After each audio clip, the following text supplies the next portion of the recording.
Speaker Khyber Pakhtunkhwa assembly Babar Salim सवाती साहब ने बहुत इंपॉर्टेंट स्टेटमेंट दी है, क्योंकि सिक्योरिटी कमेटी ने बुलाया था कोर कमांडर को ख़त लिखकर कि वो आएँ और आकर ब्रीफिंग दें सिक्योरिटी के मामलों पे। अब वो बता रहे हैं कि उसकी वजह क्या। उन्होंने कहा सिक्योरिटी कमेटी ने फैसला किया है कि कोर कमांडर से ब्रीफिंग ली जाए। हम आइन की किताब के तहत काम करते हैं, हम किसी ऐसे इदारे से ताल्लुक़ नहीं रखते जो आइन की किताब के ऊपर खड़ा है। कोर कमांडर हो या कोई भी, हम उससे इन कैमरा ब्रीफिंग ले सकते हैं। रूल्स के तहत हम किसी को भी ब्रीफिंग के लिए कह सकते हैं, कोर कमांडर को भी कह सकते हैं। ईस्ट इंडिया कंपनी नहीं है, यहाँ आईने पाकिस्तान है।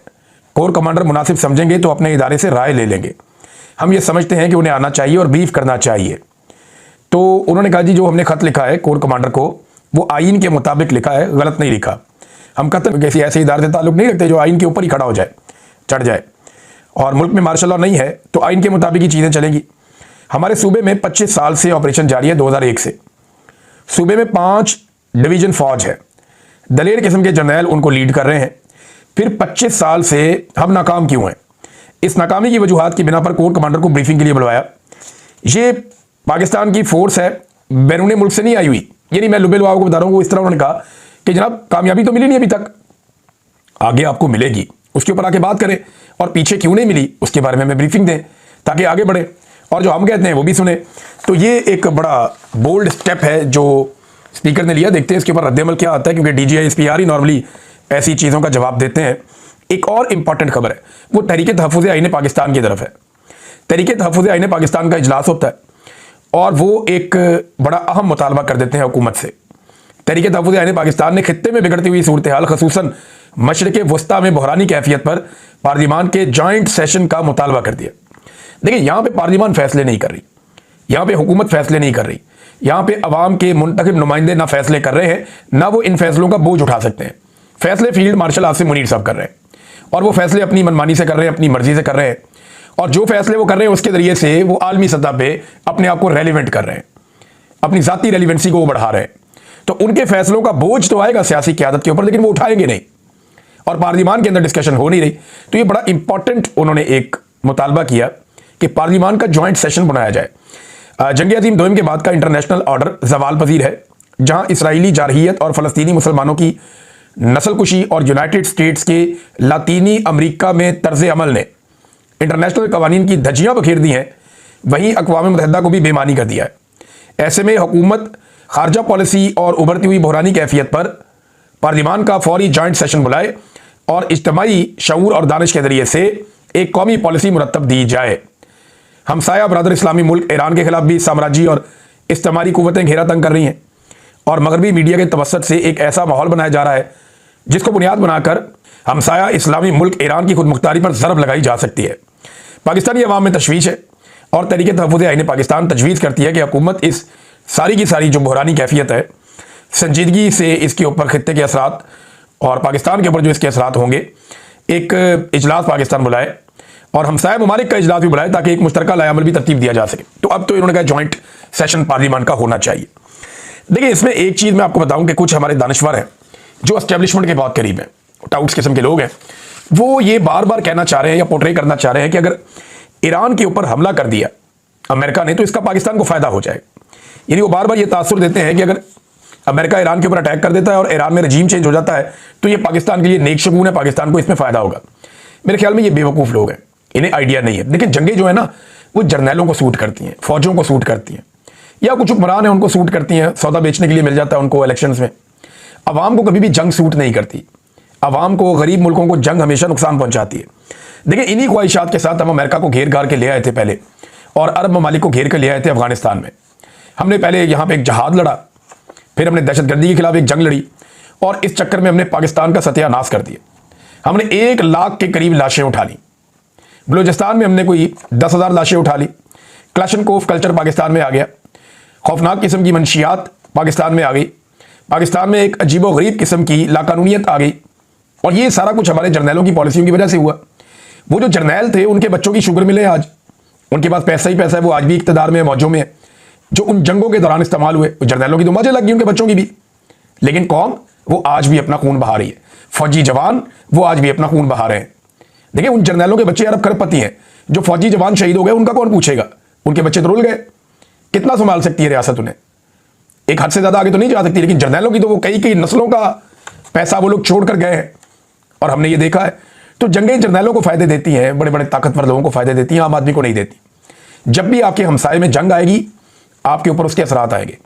ईरान में जंग आएगी, चंद लोगों को फायदा होगा, इंटरनेशनली आपकी रेलिवेंसी बढ़ जाएगी, कुछ डॉलर वॉलर आ जाएंगे, कुछ लोगों ने फिर माल बना लेना है, कुछ अड्डे वड्डे को लेन देन को, ये चीजें चलेंगी।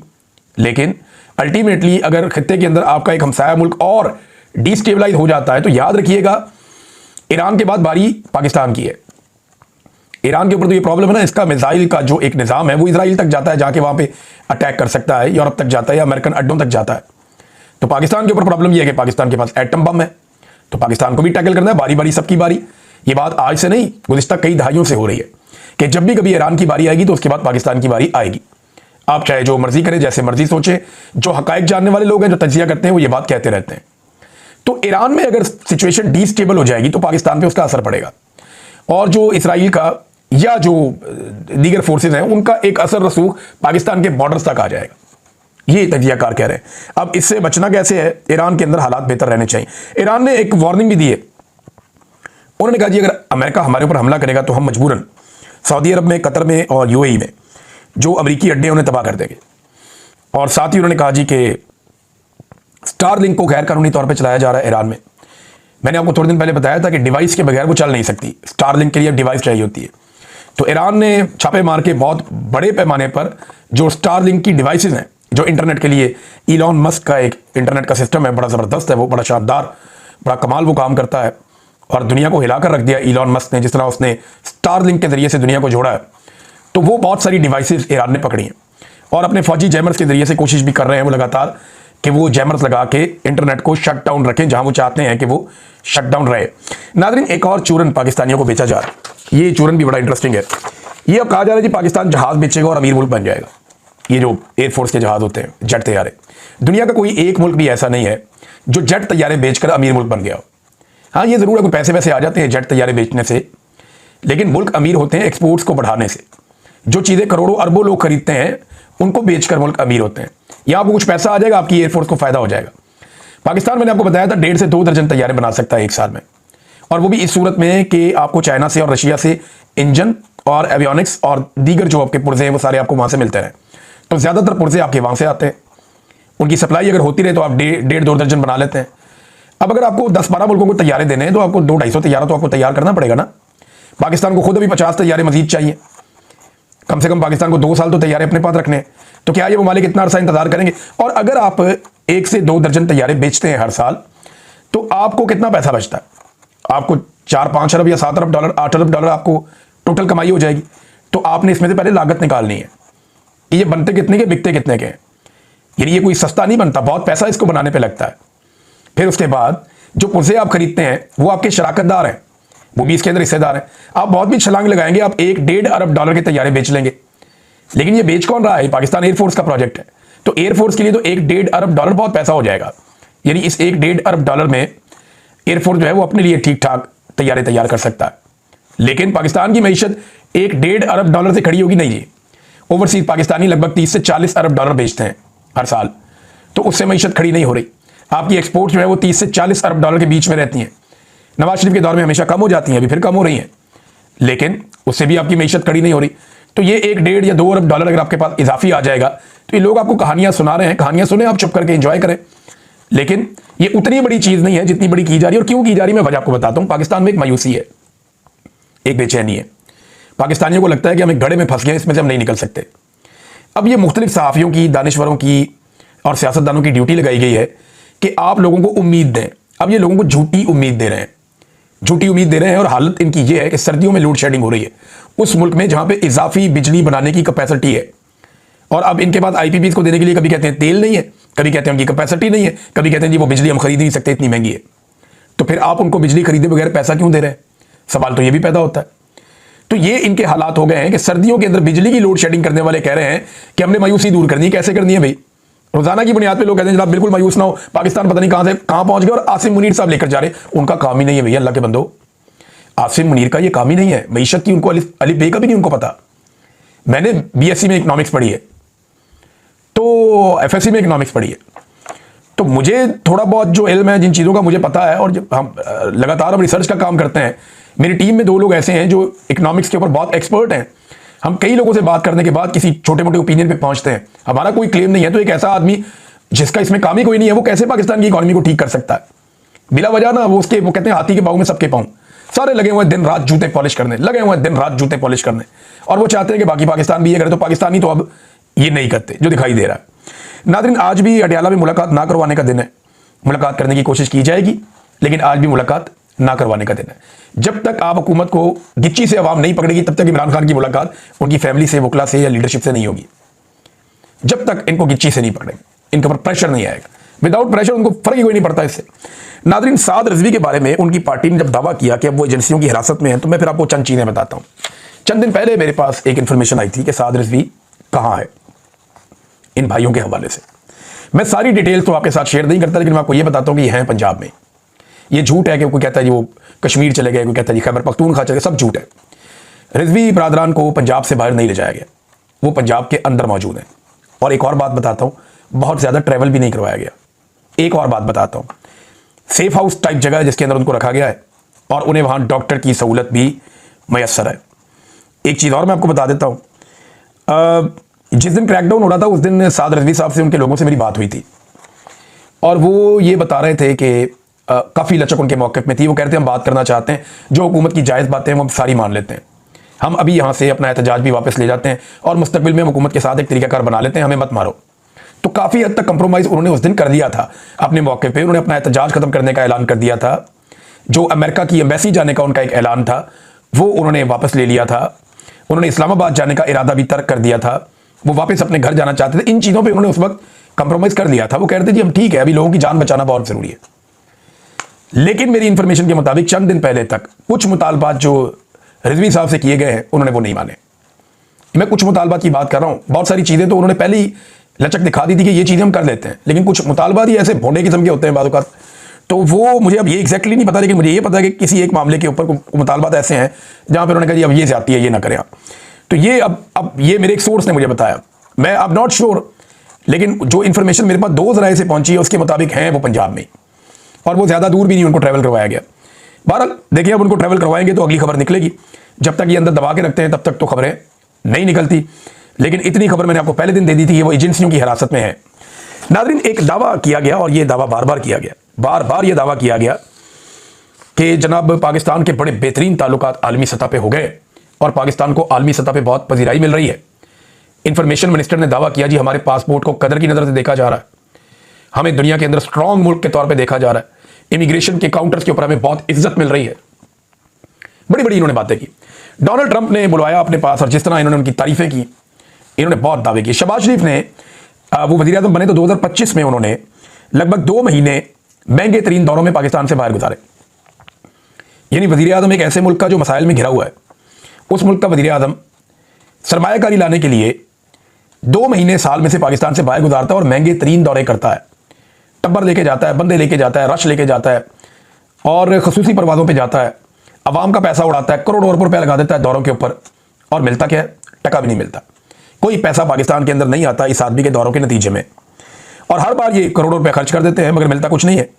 जिन ममालिक से इन्होंने ताल्लुकात बनाए, उन तमाम ममालिक ने पाकिस्तानियों के वीज़े या तो मुश्किल कर दिए या उन पर पाबंदी लगा दी।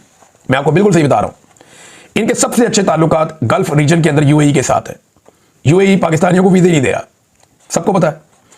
इनके बड़े अच्छे ताल्लुकात ओमान के साथ है। वहाँ पता चला कि इन्होंने खुद रिक्वेस्ट की कि जनाब हमारे लोगों को वीज़े देना बंद कर दें, पाकिस्तान से लोग बहुत बड़ी तादाद में छोड़ छोड़ के निकल रहे हैं, वहाँ भी वीज़े नहीं मिल रहे।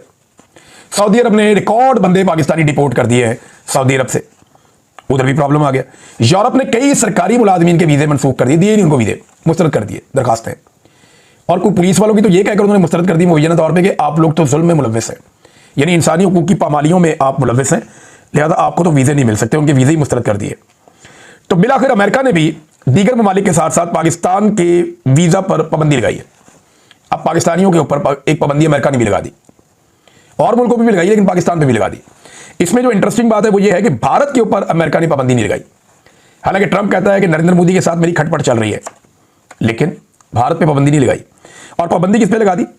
पाकिस्तान पर। ट्रंप साहब जो हैं वो फील्ड मार्शल और शहबाज शरीफ की तारीफें करते हैं, पाबंदी पाकिस्तान पे लगती है।